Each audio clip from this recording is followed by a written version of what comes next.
Halo guys, bagaimana kalau orang yang selama ini kita anggap paling baik ternyata menyimpan rahasia paling mengerikan? Di episode ini kita dibuat shock karena rahasia Thomas akhirnya terbongkar. Mau tahu kisah selengkapnya? Yuk kita review bareng-bareng drama Korea yang berjudul Missing the Other Side Season 1 episode 8. Oh iya, jangan lupa juga ditonton episode sebelumnya ya. Link sudah Mimin sematkan di bawah. Episode ini dibuka dengan suasana mencekam. Thomas, sosok yang selama ini dikenal sebagai pria baik hati dan dihormati di desa Duon, terlihat sedang memotong rambut seorang pria yang sedang dirantai. Cara Thomas memperlakukan pria ini sangatlah kasar, membuat kita bertanya siapa sebenarnya pria yang sedang disembunyikan Thomas ini. Di sisi lain, Kim Wook dan Yona menemukan pria tadi yang dirantai di bangunan tua, dan lebih mengejutkan pria itu mengaku jika ia masih hidup dan telah dikurung selama bertahun-tahun oleh Thomas. Mendengar pengakuan tersebut, Kim Wook dan Yona kebingungan. Akhirnya mereka mengajak Pak Jang untuk meminta penjelasan.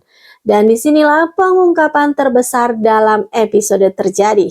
Thomas menjelaskan jika pria itu bernama Hwang Du-chol, tapi ia bukanlah korban. Justru dia adalah penjahat berbahaya, seorang penipu yang sudah menyakiti banyak orang dan menghancurkan kehidupan keluarga para penghuni desa Duon.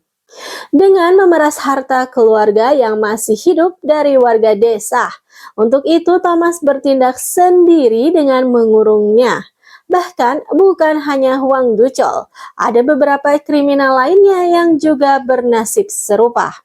Penjelasan Thomas semakin membuat mereka bingung, terlebih Pak Jang. Karena Thomas kok memendam masalah ini sendirian selama ini. Andaikan saja Pak Jang tahu, ia pasti membantu untuk memenjarakannya di dunia manusia. Tapi Thomas sedikit emosi karena katanya Hwang Du-chol itu adalah pria licik seperti ular dan ia harus bertindak sendiri karena baginya Pak Jang hanyalah seorang tamu. Mendengar hal itu Pak Jang seketika kecewa berat. Padahal selama ini ia anggap mereka adalah teman senasib seperjuangan. Esok harinya Pak Jang dan Pak Detektif datang ke bangunan tua itu lagi. Melihat Hwang Du-chol di hadapannya, Pak Detektif langsung murka karena ternyata akibat kebohongan pria jahat itu, ibu detektif bahkan sampai meninggal dunia. Sementara itu, Shin Jun-ho janjian bertemu dengan nenek CEO. Beliau mulai menjelaskan jika di dalam wasiatnya ia akan memberikan warisan kepada 3 nama apabila cucunya tak ditemukan. Dan alasan si nenek baru mencari cucunya itu sekarang karena selama ini ia mengira putrinya itu keguguran. Namun ternyata di dalam diary milik putrinya yang baru saja ia temukan, dijelaskan jika putrinya telah melahirkan seorang anak. Hubungan nenek CEO dan putrinya memanglah tak baik. Lalu suatu hari putrinya ditemukan meninggal dunia di dalam rumah. Namun, nenek CEO pun meminta bantuan kepada Shin Jun-ho untuk menguak misteri kematian putri tercintanya. Kabar tentang kekejaman Thomas tanda petik sudah menyebar di desa Duon. Thomas pun disidang. Pro kontra antar warga terjadi hingga membuat Thomas emosi dan ia pun menyerahkan segala keputusannya. Entah mau membebaskan para pria jahat itu ataupun tidak, bukan urusannya lagi. Thomas pun pergi dari ruang sidang itu. Melihat Thomas yang diadili, ibunya Kim Wook jadi ikut emosi dan memarahi para warga yang justru tak tahu terima kasih begini kepada Thomas. Setelah meluapkan emosinya, ibu pun ikutan pergi. Dan untuk menenangkan ibu Kim Wook, Pak Jang memberikan kabar jika ada seseorang yang telah melaporkan kehilangan Jang Mi di dunia manusia. Wah, tentu kabar baik. Tapi ternyata Jang Mi menolak untuk jasadnya ditemukan. Padahal sebetulnya Jang Mi memiliki bukti rekaman perbuatan si tersangka yang sudah ia sembunyikan di tempat rahasia. Iseng-iseng melihat foto saat acara Hari Memori, Ibu Kim Wook baru menyadari hal aneh. Karena tak ada satupun foto Kim Wook di sana, dan Pak Jang ternyata juga tak ada. Sedangkan Kim Wook mencoba untuk menghibur Thomas, tapi ternyata Thomas masih sangat ketus. Intinya Kim Wook meminta Thomas untuk tak berjuang sendiri, karena ada dirinya dan Pak Jang. Karena itulah gunanya teman. Pak Jang ternyata tak mendengarkan keinginannya Jang Mi. Ia mengajak Kim Wook dan juga membawa Jong Ah, lalu mendatangi sebuah bar. Diam-diam Jong Ah masuk ke kamar mandi wanita dan untungnya bukti itu masih ada di sana. Jong Ah pun seketika emosi karena melihat video rekaman wanita yang sedang disiksa oleh seorang pria. Dan baru saja keluar kamar mandi, ada pria yang sudah kurang ajar kepada Jong Ah, yang ia yakini adalah pria dalam rekaman tadi. Jong Ah pun emosi parah, ingin langsung menjebloskannya ke penjara. Tanpa Jong Ah sadari, kliennya Pak Jang itu adalah seorang arwah. Diam-diam manajer Wang membuntuti setiap pergerakannya trio lintas generasi ini. Sedangkan Shin Jun Ho mulai mendalami kasus nenek CEO, namun ia masih belum menemukan apa-apa. Giliran Pak Jang yang emosi karena melihat rekaman penyiksaannya Jang Mi.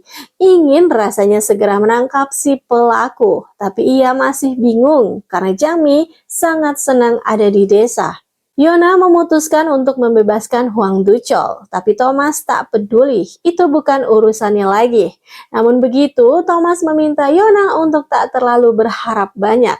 Tapi Yona mengatakan jika Huang Duchol itu adalah umpannya. Umpan bagi dirinya untuk terhubung dengan Shin Jun Ho. Junho dan Kim Wook bertemu. Seperti biasa, mereka berbagi informasi. Kali ini membahas putri nenek CEO Kim Soo-yeon yang ia curigai telah dihilangkan nyawanya. Dan apakah mungkin itu ada kaitannya dengan kematian ibunya Kim Wook yang menghilang selang 2 hari setelah Kim Soo-yeon tiada? Melihat foto di hadapannya, samar Kim Wook jadi teringat kebersamaannya dengan Soo-yeon Imu saat ia kecil dulu. Junho juga menjelaskan jika nenek CEO sedang mencari cucunya yang kelak akan diberikan warisan. Namun hasil menunjukkan jika Namguk maupun Yona bukanlah cucu kandung dari nenek CEO.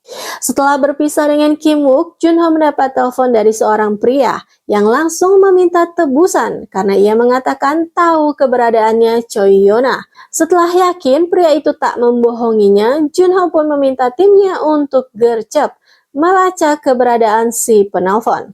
Thomas akhirnya sadar juga. Ia meminta maaf kepada Pak Jang karena selama ini sudah egois. Kini ia sadar berkat bantuan teman maka semuanya akan menjadi mudah. Dan akhirnya Pak Jang dan Thomas pun berbaikan kembali. Pak Jang lalu memberikan kabar jika sudah menemukan bukti yang dimaksud oleh Jang Mi.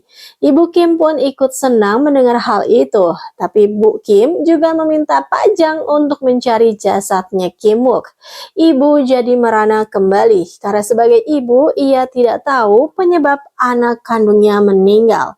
Sesuai arahannya Kim Wook, Jong Ah melaporkan hasil penyelidikannya tentang Pak Jang. Ternyata Pak Jang selama ini mencari anaknya yang sudah 15 tahun menghilang.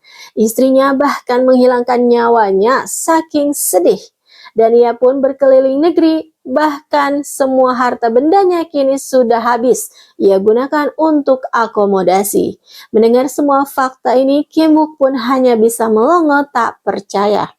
Lalu di parkiran yang sepi, Jong Ah tiba-tiba disergap oleh seorang pria. Seketika alarm yang ada di HP-nya Kim Wook berbunyi keras. Wook pun segera tancap gas dan tak menunggu waktu lama, ia ditelepon oleh manajer Wang, memintanya untuk segera datang jika ingin nyawa Jong Ah selamat. Sementara itu, Shin Jun Ho kini sedang harap-harap cemas, menunggu telepon dari pria yang katanya tahu keberadaan Yona. Tapi adegan itu terganggu karena Kim Wook menelpon dan mengabari jika Jong Ah telah diculik manajer Wang. Jun Ho tapi menolak karena ia pun sedang menunggu sesuatu yang penting tentang Yona. Kim Wook bingung. Akhirnya ia pun keceplosan mengatakan jika yang masih hidup haruslah didahulukan. Jika ada yang mengaku melihat Yona, itu dipastikan adalah seorang penipu. Mendengar hal ini, sontak Junho marah, meminta penjelasan apa maksud perkataannya Kimuk tadi. Dengan berat hati, Kimuk pun mengatakan jika sejujurnya Choi Yona itu sudah meninggal dunia. Junho pun ngamuk, ia menolak fakta itu lalu menutup telepon begitu saja. Setelah merayakan pertemanannya kembali dengan Thomas, Pajang baru menyadari jika mendapatkan tanda bahaya dari Jong Ah.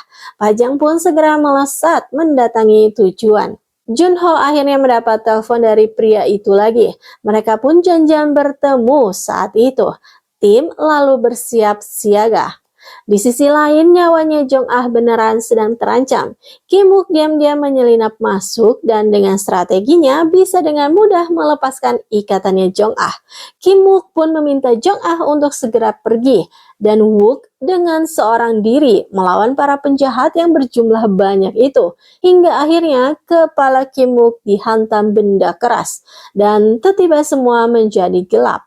Kim Woo kembali menjadi dirinya saat kecil, di mana ia melihat Suyeon Imo tergeletak tak berdaya, berlumuran cairan merah dan di hadapannya ada seorang pria. Wah, ternyata sudah mulai ada hilalnya nih. Tapi episode 8 berakhir di situ. Jadi jangan lupa komen kalau kamu mau tahu lanjutan ceritanya ya. Bye!